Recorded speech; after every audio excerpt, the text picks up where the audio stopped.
All right, let's get down and dirty into equilibrium. Now, there's different things that reach equilibrium. There's chemical equilibrium. There's things like evaporation and condensation in a closed container. You see this in a water bottle you might leave in your car. Your blood that works. It absorbs and reabsorbs the gas back and forth, whether it be oxygen or carbon dioxide. You got the dissolution and precipitation of any salt when it's dissolved. So you might have put in some sodium chloride into some water, and if you reach its saturation point where it becomes a saturated solution, then it will be some of the salt will dissolve, and some of the dissolved salt will form new crystals. So they never really stay in the same place. Transfer of protons in acid-base reactions, we've already seen those a little bit before. We talked about conjugate acids and bases. Transfer of electrons in redox reactions, same place in Unit 4.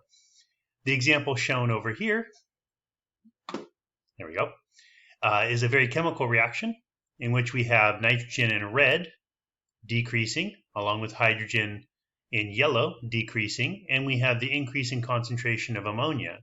Now here we have more N2 added. That's a shift and change. We'll get to that later in this unit. But equilibrium can happen in many different places.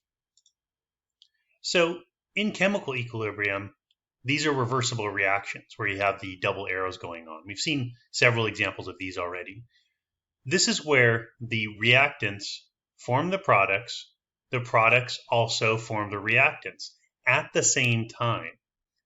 Okay, not just one and then bouncing back and forth over and over again. This is where they're equally occurring at the same, and I'll show a video at the end to kind of give you another analogy of this.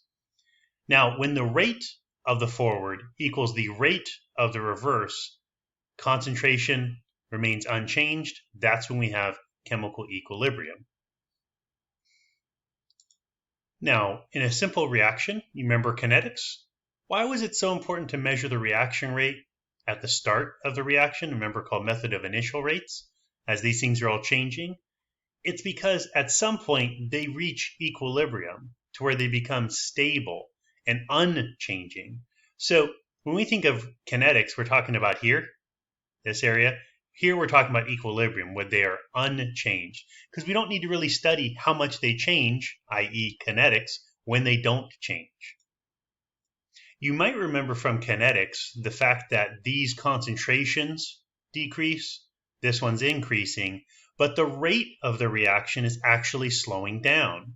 So as this progresses over time, the rate of the forward reaction slows down and the rate of the reverse reaction speeds up, which makes perfect sense that before we have any reactants react, we have nothing of products, so the reverse reaction does not exist, 0, while this is at its highest point because we have the highest amount of concentration of our reactants. As this proceeds, the forward reaction will decrease, the reverse reaction will increase until these concentrations will remain constant.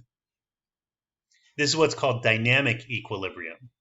So the rate forward is the same as the rate reverse.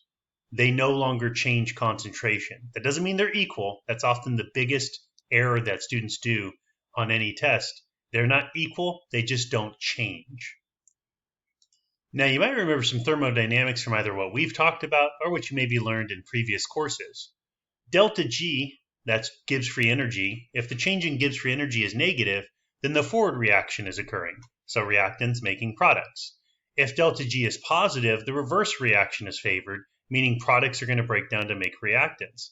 Well, at equilibrium, we got that special case where delta G is equal to 0. The forward and reverse reaction are not favored. That doesn't mean they're not happening. It means that they're both happening equally.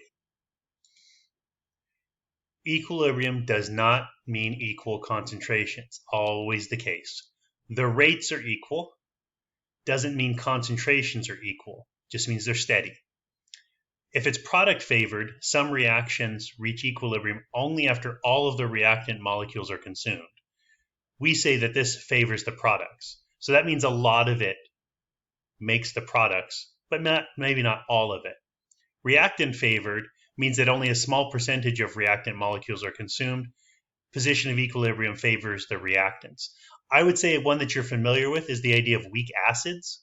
Weak acids, very little ionization occurs. So you actually have mostly molecules less of reactant ions. Product favor example, I don't have one off the top of my head, but this does occur in the sense that they almost reach completion, but there's still some left over based on the part of how they come in contact with each other. This could happen again in the idea of solubility. For example, when you dissolve 50 grams of sodium chloride in 100 milliliters of water, if its saturation point is 45 grams, there's going to be 5 grams undissolved, but 45 grams dissolved. So the concentration is going to be really high in the solution, but not much of the reactants is going to be left. So that's a good example.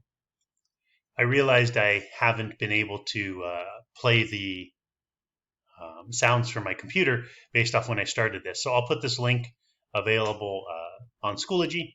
Take a look if you like. Helps give you kind of a funny way of thinking about chemical equilibrium. All right. Talk to you later. Take care.